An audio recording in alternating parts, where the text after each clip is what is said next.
Let me take you back to 1999. It was a time where hip hop absolutely ruled the streets.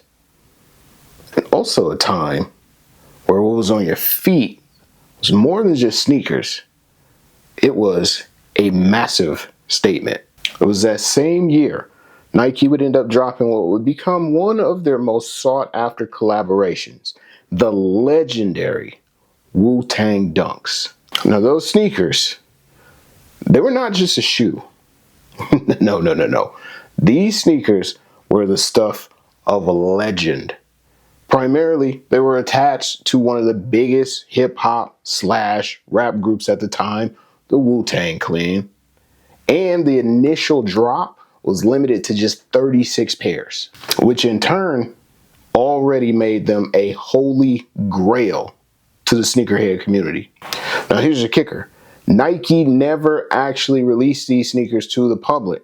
So in addition to only being 36 pairs in quantity, that means if you weren't part of the Wu Tang Clan or if you were not one of their close associates, you weren't getting them, flat out.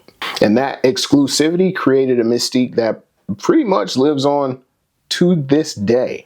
Now in this video, we're going to dive into exactly what made the sneakers so hot, how Nike accidentally created some of the dopest sneakers and most sought after sneakers of all time, and how Jordan brand tried to sneak in and steal some of that thunder. So stick around because you don't want to miss this. Before we jump into the video, make sure that you are subscribed so you don't miss any future episodes of Feet Heat. Let's go.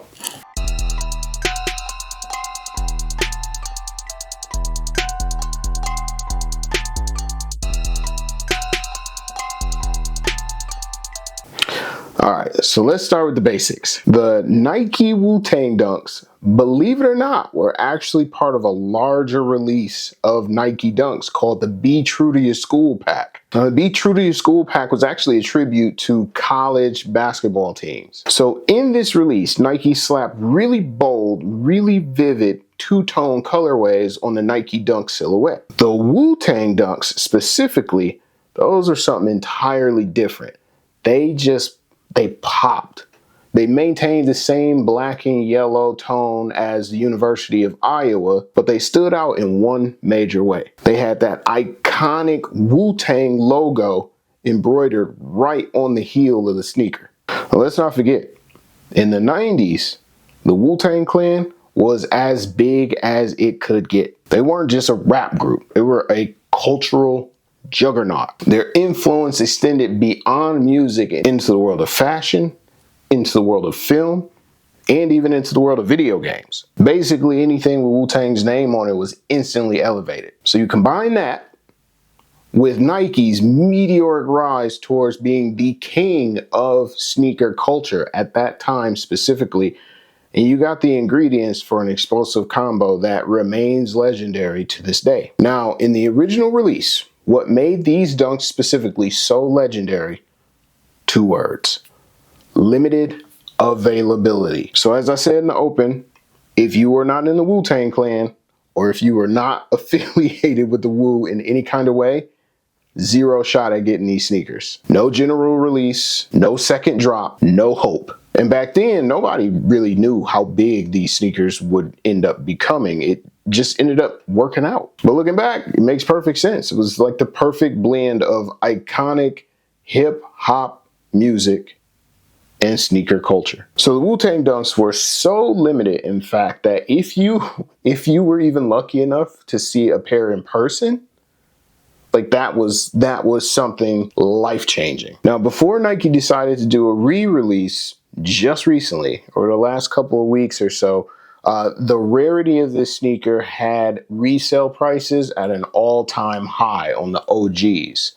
In fact, reportedly, a pair of the original 99 Wu-Tang Dunks just sold last year for the steep price of $100,000.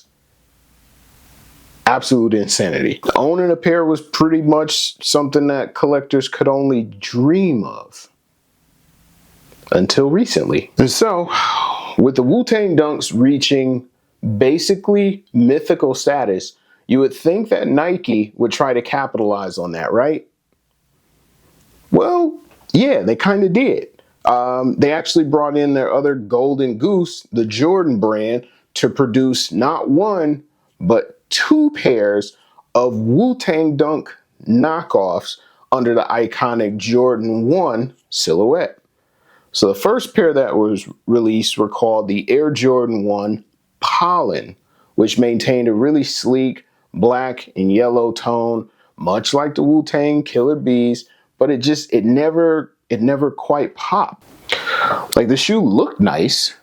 It's got really premium leather on it, and it's one of my favorite sneakers, right? It looks really, really cool, but it lacked that overall feel and overall vibe of those Wu-Tang Dunks. Now, the second pair that released, I actually like a little bit better than the Pollens, but still not quite as much as the Wu-Tang Dunks.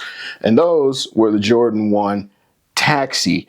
Now, on these guys, the colorway on them, I think the color blocking is a lot nicer because it maintains kind of like the Chicago style vibe. You got the goldenrod toe box here, the black front of the sneaker, goldenrod heel tab, the white midsole.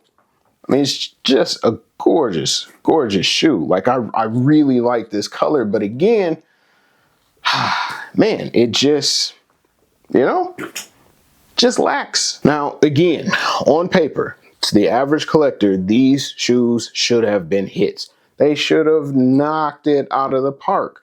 The colorway, the color blocking, it was all nice, but they just failed to capture that essence, right? That cool factor of the Wu-Tang Dunks. In a nutshell, they didn't have the Wu-Tang logo. They didn't have the ties to the legendary Wu-Tang rap group.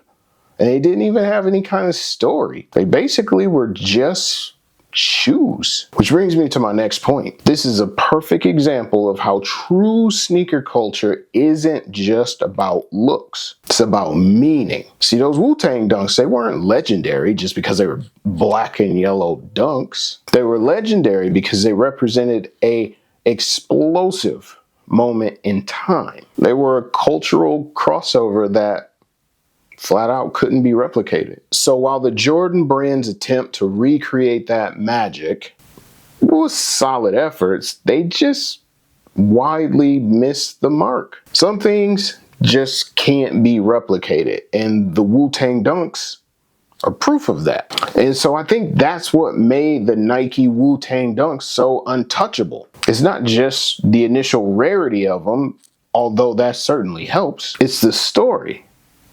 It's the cultural significance, and it's the way that they essentially came to represent the golden era of both hip hop and sneaker culture. Now, I myself had given up hope on ever securing a pair, but thankfully, again, just a few weeks ago, Nike went ahead and blessed us all with a re-release of the sneaker to honor the 25th anniversary of the original release. And so, as luck would have it,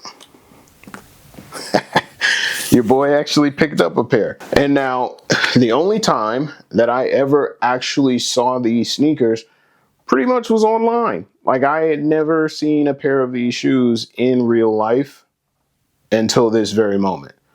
Now, keep in mind, these are a re-release. They may have some structural differences than the OG Nike Wu Tang Dunks, but I am still very grateful to have them. So I'm gonna take them out. I'm gonna take a little peek ski.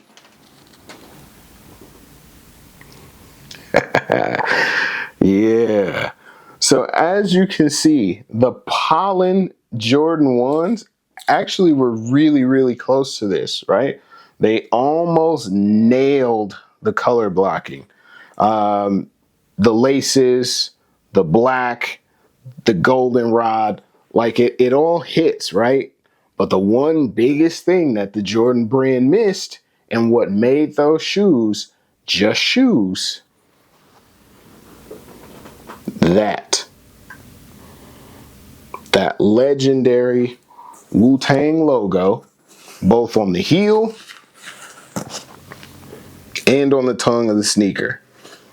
Now, admittedly, if we look at these shoes, again, these are the J's, these are the Dunks. They got the colors pretty good. The yellows are a little off. The goldenrod, I should say. But for the most part, they match them pretty solid. Now the taxis, completely different color blocking all the way around. And they don't compare. This is a most legendary pair of sneakers, and I, for one, cannot wait to break these boys out. Magic. All right, y'all. So I hope y'all enjoyed this quick little trip down memory lane. I hope you enjoyed diving and reliving the glory days with me. I'm so glad I got to pick up a pair of those. You can still get them, the re-release at least, for relatively cheap. I think the last pair that I saw sold was going for around $280, $300. So if you're all right with resale, go ahead and grab yourself a pair. I think this is a conversation piece for sure.